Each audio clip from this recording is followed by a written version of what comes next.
마지막 나팔 소리 나기 전에 들어야 할 이야기 마나소나의 유튜브 채널 김경원 선교사입니다. 안녕하세요. 주 예수님을 따르는 제자들과 함께 경건의 시간에 축복과 교훈을 나누고자 합니다.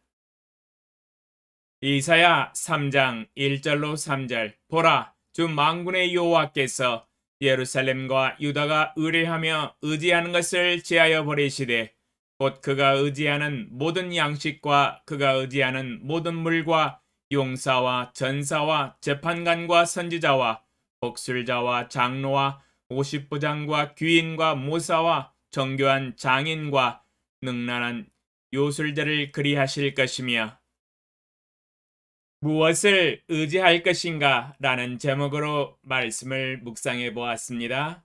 우리 인생은 주 하나님을 의지하도록 창조함을 받았습니다. 이는 하나님을 경외하고 섬기며 경배하며 하나님만 의지하는 삶을 살도록 의도하셨습니다.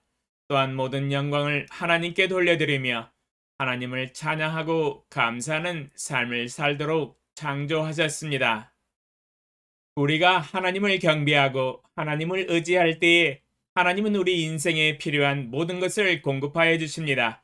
양식과 고기와 물을 공급하여 주사 우리의 육체가 매일 먹고 마실 수 있게 하시고 또한 우리의 삶에 필요한 모든 것을 공급하여 주십니다. 우리 하나님을 의지하고 나라를 세우고 국정을 운영한다면 필요한 군사와 정치와 경제와 법률과 교육 등등 재능 있는 인재들과 학자들과 지도자들이 일어나 국가를 견고히 할 것입니다. 그러나 만약 하나님이 필요 없다 하고 자신의 지혜와 능력과 철학을 의지하여 나라를 운영하며 번영케 하고 견고케 하려고 하고 세상의 풍속과 음란과 폭력과 거짓으로 죄악을 범한다면 하나님은 그 나라와 그 백성을 버리시며 그들이 의지하는 모든 것을 제하여 버리시고 멸망케 하십니다. 오늘 새벽에 읽은 본문 말씀에 자세하게 기술하고 있습니다. 예루살렘과 유다가 의뢰하며 의지하는 것을 제하여 버리시되 곧 그가 의지하는 모든 양식과 그가 의지하는 모든 물과 용사와 전사와 재판관과 선지자와 복술자와 장로와 오십부장과 귀인과 모사와 정교한 장인과 능란한 요술자를 그리하실 것이며 여호와를 경외하지 아니하고 자신과 자신의 우상을 섬기며 경배하며 자신의 지혜와 능력을 의지하는 무신론자들은 하나님께서 버리십니다. 그들이 의지하는 모든 것들을 제하여 버리시고 더 이상 그것들을 의지하지 못하도록 하시겠다고 하십니다. 모든 양식과 그가 의지하는 모든 물과 용사와 전사 그리고 유능한 인재들과 정치인과 재판관과 능력자들을 모두 포함하여 제거하심으로 더 이상 의지하지 못하도록 하시겠다고 하십니다. 목적은 그들의 행위가 잘못되었다는 것을 깨닫게 하시고 죄악을 회개하고 돌이켜 오직 주 하나님만 의지하는 삶을 살도록 하기 위해서입니다. 사도 바울은 사역을 하면서 이 진리를 철저하게 뼈저리게 배웠습니다. 고린도 후서 1장 8절로 10절 형제들아 우리가 아시아에서 당한 환난을 너희가 모르기를 원하지 아니하노니 힘에 겹도록 심한 고난을 당하여 살 소망까지 끊어지고 우리는 우리 자신이 사형 선고를 받은 줄 알았으니 이는 우리로 자기를 의지하지 말고 오직 죽은 자를 다시 살리시는 하나님만 의지하게 하심이라. 그가 이같이 큰 사망에서 우리를 건지셨고 또 건지실 것이며 이후에도 건지시기를 그에게 바라노라. 고린도후서 1장 8절로 10절에 비록 사도 바울이 주님과 주님의 나라를 위하여 복음 전파와 영혼의 구원을 위하여 선교 여행을 하며 수고하며 일을 하고 있었지만 가장 귀중한 선교 사역에 있어서도 절대로 자기 자신을 의지하지 말고 오직 죽은 자를 다시 살리시는 하나님만 의지하는 삶을 배울 수 있도록 초극강 고난에 처하게 하신 것을 볼 수 있습니다. 바로 힘에 겹도록 심한 고난을 당하여 살 소망까지 끊어지고 우리는 우리 자신이 사형 선고를 받은 줄 알았을 정도의 심한 고난이었습니다. 이제 죽으려나 보다, 이제 죽을 때가 됐나 보다 할 정도의 극한 고난이었습니다. 그러나 극한 고난을 통하여 사도 바울은 가장 귀중한 교훈을 배웠었습니다.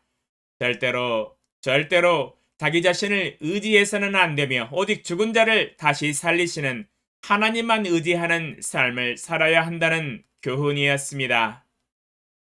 제가 주님 앞에서 복음과 세계 선교와 제자 삼는 사역을 위하여 43년을 섬겼습니다. 생명의 복음으로 수많은 영혼들을 구원시켰지만 그러나 정작 가장 가까운 친척, 저희 부모님을 아직 구원시키지 못하였습니다. 부끄럽습니다. 한 영혼을 구원한다는 것이 제가 원한다고 되는 것이 아니며 기도하고 부르짖는다고 되는 것이 아니었습니다. 역시 한 영혼을 구원하는 일에 제 자신의 능력과 복음을 전하는 열정으로 되는 것이 아닌 것을 뼈저리게 배웁니다. 한 영혼을 구원한다는 것이 제 자신의 능력과 지혜를 의지하여 되는 일이 절대로 아닙니다.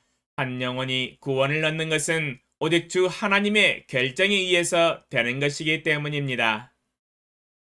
로마서 9장 15절로 18절 모세에게 이르시되 내가 긍휼히 여길 자를 긍휼히 여기고 불쌍히 여길 자를 불쌍히 여기리라 하셨으니 그런즉 원하는 자로 말미암음도 아니요 다른 박질하는 자로 말미암음도 아니요 오직 긍휼히 여기시는 하나님으로 말미암음이니라.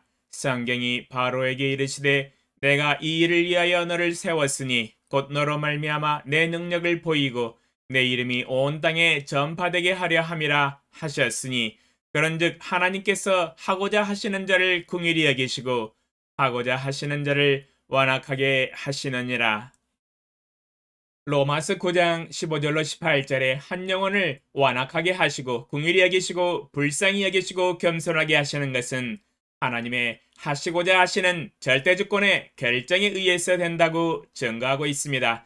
저를 낳아주신 부모님을 구원하는 일에도 하나님의 하시고자 하시는 절대주권의 결정에 의해서 완악하게 하시기도 하시고 긍휼히 여기시고 겸손하게도 하십니다.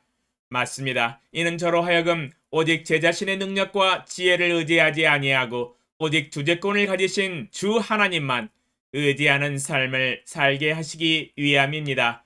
주님의 주재권을 영원히 찬양합니다.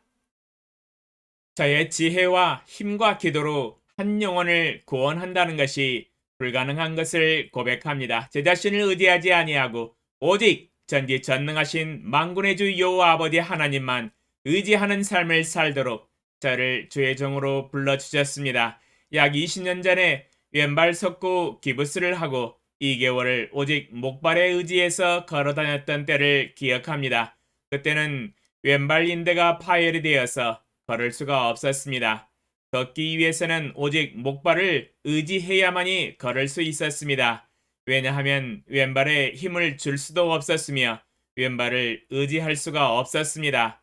왼발이 힘을 쓰지 못하기 때문에 무용지물이었습니다. 그와 마찬가지입니다. 오직 저의 삶에 호흡을 하기 위해서도 오늘 일용할 양식을 먹기 위해서도 한 컵의 물을 마시기 위해서도 한 영혼을 구원하기 위해서도 오늘 밤 하나님이 주시는 단잠을 자기 위해서도 오직 하나님만 의지하며 머리 숙여 경배합니다. 또한 유튜브 방송을 통하여 하나님의 말씀을 선포하는 일에서도 오직 하나님만 의지합니다. 주님을 의지하지 않고서는 아무 일도 할 수 없다는 것을 겸손히 고백합니다. 주여, 주님을 의지하지 아니하고 행하는 일이 있다면 그 일은 이루어질 수도 없고 저로 하여금 넘어지게 할 수밖에 없습니다. 주님을 의지하지 아니하고 성공하는 일이 있다면 도저히 있을 수 없는 일이죠. 하나님이 절대로 허락하시지 않을 것입니다. 주님을 의지하지 않고 행할 바에야 아예 차라리 성공하지 아니하고 실패하고 넘어지고 망하는 것이 100배, 1000배 낫습니다. 그래야만이 비로소 제가 하나님을 의지하지 않았다는 것을 깨달을 것입니다. 주여, 제가 주님 보좌 앞에 나아가서 무릎 꿇고 경배할 때 하나님이 제게 이런 말을 해주시면 참 좋겠습니다. 오직 주 하나님만 의지하며 살았던 나의 아들이 왔구나. 주여, 오직 주 하나님만 의지하며 살아갈 수 있도록 믿음을 더하여 주시옵소서. 예수님의 이름으로 기도합니다. 아멘. 감사합니다. 니다